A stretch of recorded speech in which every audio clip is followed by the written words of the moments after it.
2027 के यूपी विधानसभा चुनाव से पहले अखिलेश और कुंडा विधायक राजा भैया के बीच नजदीकियां बढ़ती ही जा रही है और पुराने गिले शिकवे दूर होते नजर आ रहे हैं। यह हम नहीं बल्कि राजा भैया के बीते कुछ दिनों में लिए गए फैसले बता रहे हैं और इसी कड़ी ने राजा भैया का एक और कदम खूब चर्चा का विषय बना हुआ है और इसी फैसले ने इस चर्चा को भी हवा दे दी है कि 2027 से पहले एक बार फिर यूपी की राजनीति में पुराने साथी रहे अखिलेश और राजा भैया एक बार फिर साथ आ सकते हैं।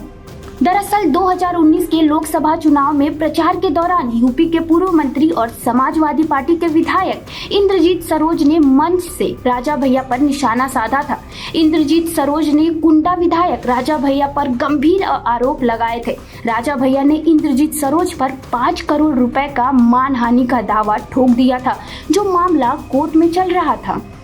लेकिन जब राजनीतिक परिस्थितियां बदली तो दोनों की आपसी शब्दों के खींचतान धीरे धीरे खत्म होने लगे। यही वजह थी कि 2024 में इंद्रजीत सरोज के बेटे पुष्पेंद्र सरोज कौशाम्बी सीट से सपा के टिकट पर चुनाव लड़ रहे थे, तो उन्होंने बेटे के साथ जाकर राजा भैया से मुलाकात की थी। उसके बाद पुष्पेंद्र सरोज ने कौशाम्बी से 2 बार के बीजेपी सांसद को हरा दिया।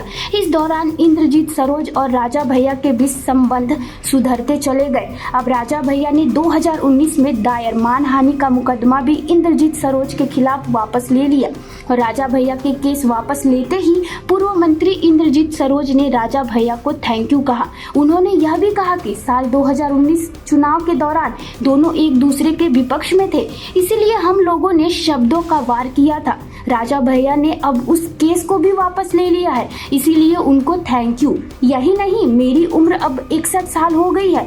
उसके बाद मेरे बेटे ने चुनाव में भी जीत हासिल की। बता दें कि लोकसभा चुनाव के दौरान समाजवादी पार्टी ने कौशाम्बी सीट पर पुष्पेंद्र सरोज को प्रत्याशी बनाया था, क्योंकि कौशाम्बी लोकसभा क्षेत्र में कुंडा का बहुत बड़ा महत्व है और इस पर राजा भैया का होल्ड था।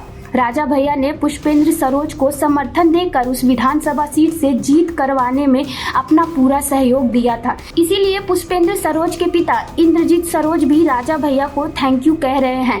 अब इंद्रजीत सरोज यह भी कह रहे हैं कि हम दोनों के बीच भी दूरियां मिट चुकी हैं। बता दें कि राजा भैया का फुल सपोर्ट के बाद कौशाम्बी सीट से पुष्पेंद्र सरोज ने तकरीबन 1 लाख मतों से जीत दर्ज की थी।